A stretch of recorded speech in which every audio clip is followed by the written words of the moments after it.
React करने वाली ಒಂದು ವಿಡಿಯೋ खान सर के आगे कपिल शर्मा भी फेल बाय शुभ टेक चेक मतलब खान सर ठग लाइफ के ऊपर ही रिएक्ट करने वाली हूँ but before I start hello और आप डाली like welcome to my channel देखने वाली मोना और अगर आपने मुझे अभी तक सब्सक्राइब नहीं किया होगा तो please to subscribe my channel so let's go. कि मेरी निगाह ने ये कैसा ख्वाब देखा है, जमी पे चलता हुआ माहताब देखा है।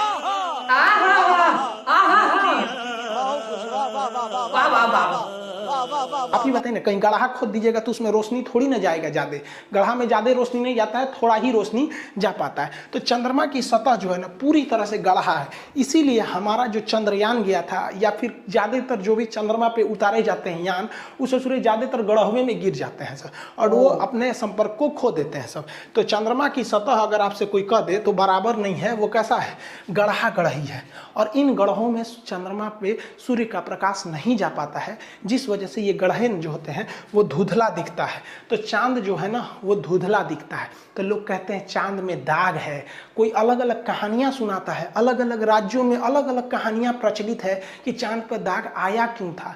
भैया चांद पे कोई दाग नहीं है, चांद पर गढ़ा है। जिस तरह से महिलाओं के या पुरुषों के यहाँ पिंपल्स निकल जाते हैं ना, किसी किसी का खौरा जाता है, कटहल की तरह हो जाता है, तो वो भी दाग की तरह हो जाता है। वैसे ही चंद्रमा पर भी है, यहाँ कोई दाग वगैरह नहीं है, उस गड्ढे में प्रकाश न जाने की वजह से थोड़ा सा धुंधला दिखता है।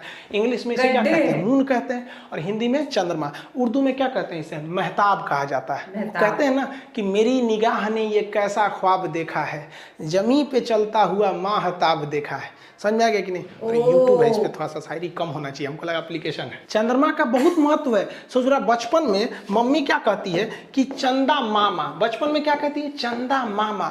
और वही लड़कवा जब बड़ा हो जाता है ना तो मम्मी कहती है चांद सी दुल्हन लाएंगे। अरे ससुरा तूने, इसका मतलब तू मामा को दुल्हन बना रही है। अरे अरे भाई, ये कहने के लिए चंदा मामा दूर के पुआ पकाए खीर के। अभी तो हाल ही में करवा चौथ बीता है।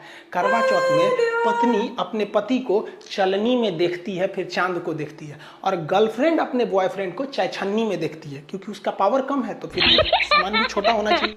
आप देखिएगा, एगो लड़का लड़की शादी करके भाग जाएगा सब, अब उसके बाद से लड़कियां पकड़ाएगी ना तो कोर्ट में आके क्या कर देगी, हमको बहला फुसला के लेके भाग गया। अब आप बताइए, किसी लड़की को कोई बहला फुसला के भागेगा कि चलो चलो चलो भाग जाते हैं शादी कर लेते हैं? नहीं ना लेके भाग सकते हैं। ऐसे कोई लड़की को लेके भागेगा, और देखो कौआ कौआ कौआ। अरे बहलाया फुसलाया किसको जाता है, जिसके पास बुद्धि नहीं है। तो हमारा कानून कहता है कि देखिए, समाज को बेहतर बनाने के लिए जरूरी नहीं कि सब पे कानून बराबर लगे, किसी पे थोड़ा सख्त कर दीजिए, किसी पे कम कर दीजिए। इसका मेन मकसद है हिंदुस्तान को अच्छा रखना, इसीलिए इसको लाया गया है कि थोड़ा बहुत ऊंच नीच हो जाता है। देखिएगा, लड़का लड़की अगर भाग जाएगा ना तो कोर्ट में लड़का का कोई ज्यादा वैल्यू नहीं दिया जाएगा, लड़कियां जो कहेगी वो सही हो जाता है। इससे क्यों रखा गया इस चीज को, ये एक तरह से जरूरी भी है, क्योंकि ज्यादा अगर बराबर कर देंगे ना तो फिर समाज में एक डिसबैलेंस हो जाएगा। आप देखिए कि राष्ट्रपति और राज्यपाल जो है इनका आता है अनुच्छेद 14, इसमें बड़ा कंफ्यूजन, ध्यान रखिएगा, यूपीएससी में इससे क्वेश्चन पूछता है। इसमें दो तरह की बातें कही गई हैं।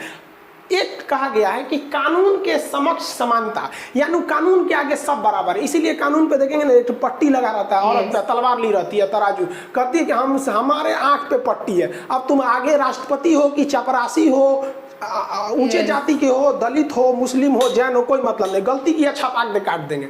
यानी कानून के समक्ष समानता, इक्वेलिटी बिफोर लॉ।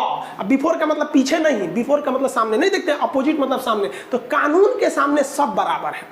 ये बातें सबसे पहले किसने किया था, एवी डेसी। एवी डेसी एक बहुत बड़े शास्त्री थे, उन्होंने ये बात को बताया था। ये यूपीएससी का क्वेश्चन पूछा है कि एवी डेसी का सिद्धांत कौन है, तो कानून के समक्ष समानता। इसी को फॉलो किया गया ब्रिटेन में। ब्रिटेन में कानून सबके लिए बराबर है, वहां की रानी के लिए भी, प्रधानमंत्री के लिए, सबके लिए भी। लेकिन अमेरिका के लोगों ने कहा कि ये गलत है, कानून सबके लिए बराबर नहीं होना चाहिए। जैसे मान के चलिए कि कोई 5 साल का लड़का है, वो क्लास 5, मान लीजिए कोई क्लास 5 साल का लड़का है, और कोई लड़का 20 साल का है, तो क्या एक ही कानून दोनों पे लागू कर देंगे? देखिए तो 5 साल के लड़के का टिकट ट्रेन में आधा लगता है, और 20 साल के लड़के का टिकट पूरा लगता है। अब अगर कोई सुप्रीम कोर्ट में केस ठोक दे इस आधार पर कि ये सुप्रीम कोर्ट आप बहुत बड़े कानून के रक्षक बनते हैं, ये बताइए हम 20 साल के हैं तब वो भारत के नागरिक हो, बचो है तो वो भारत का, ओकरा आधा का है लग रहा है, हमरा का है पूरा लग रहा है, समझ में आया कि नहीं आया? तो यही कहता है कि देखिए अमेरिका के संविधान में क्या कहा है, कानून का समान संरक्षण, यानी अगर आप बड़े हैं या छोटे हैं, अगर कोई गलती कर दिए हैं तो सजा आप दोनों को बराबर मिलेगी, लेकिन कुछ हद तक आपको अलग देखा जाएगा क्लासिफिकेशन के नाम पर। जैसे भारत में महिलाओं को फांसी नहीं लगी अभी तक, कुछ डिफ्रेंसिएशन करना ठीक है।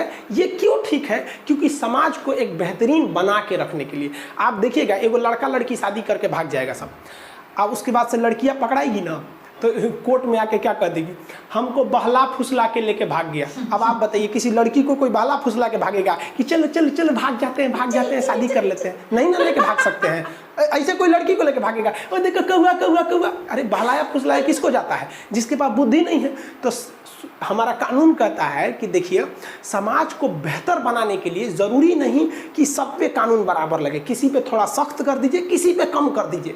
इसका मेन मकसद है हिंदुस्तान को अच्छा रखना, इसीलिए इसको लाया गया है कि थोड़ा बहुत ऊंच नीच हो जाता है। देखिएगा लड़का लड़की अगर भाग जाएगा ना तो कोर्ट में लड़का का कोई ज्यादा वैल्यू नहीं दिया जाएगा, लड़कियां जो कहेगी वो सही हो जाता है। इससे क्यों रखा गया? इसकी दो सूचना सुनिए। देखिए ज्योग्राफी का एडमिशन क्लोज कर दिया गया था, लेकिन बहुत सारे लड़के छूट गए थे और क्लास लेते समय एप्लीकेशन पे सब यही कहता है सर एडमिशन थोड़ा ओपन कर लीजिए। तो ये जो दीपावली आ रही है तो इसके अवसर पर हम ये ज्योग्राफी का एडमिशन ओपन कर रहे हैं। आप उसमें जाके मिनिमम फी में geography, topography, astronomy, geology total चीज कर सकते हैं, पूरा पोर्शन। उसमें से आप एकदम ग्रुप डी से लेके यूपीएससी तक का कंप्लीट आप देख लेंगे। आप ऐसे भी टॉपिक देख के तो समझते ही कितना है, तो आप उसमें जाके ले सकते हैं। अभी भी उसका एडमिशन फी कितना 200 रखा गया है। पहला सूचना ये, और जल्दी लीजिएगा, ये कभी भी बंद हो सकता है क्योंकि सर्वर पे ज़्यादा भीड़ नहीं करना है वरना धीमा चलने लगता है सर्वर।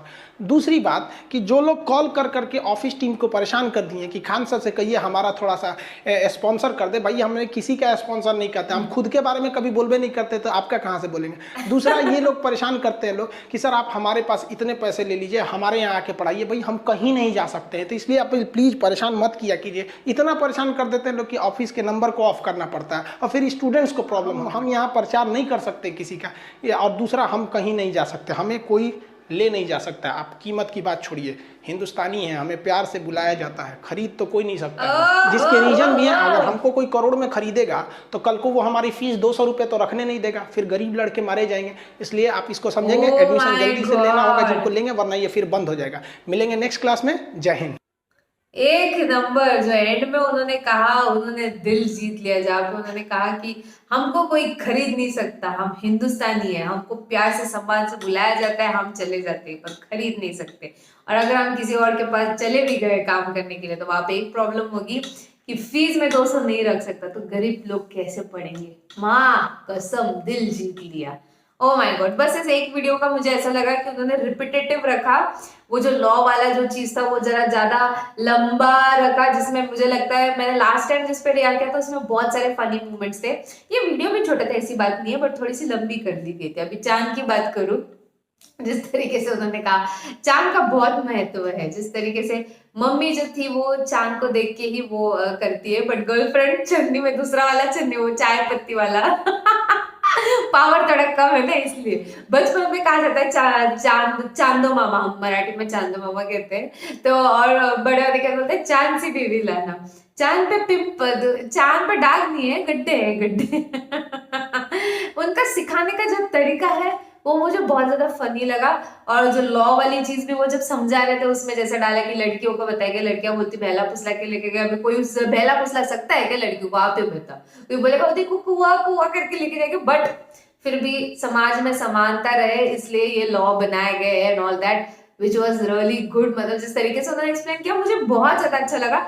बस इसमें मुझे लगता है कि और ज्यादा फनी मोमेंट्स हो सकते थे, बट जो भी है मेरे को उनका दूसरा साइड भी दिखा कि उनका दिल भी बहुत ज्यादा अच्छा है। जिस तरीके से उनको स्पॉन्सरशिप वगैरह कुछ कर तो नहीं रहे हैं और उनका ध्यान टीचिंग पे है सिर्फ और सिर्फ, ऊपर से कि बाबा नॉर्मल इंसान पढ़ेगा कैसे? अगर मैं फीस इससे ज्यादा रखूंगा तो नॉर्मल इंसान पढ़ नहीं पाएगा।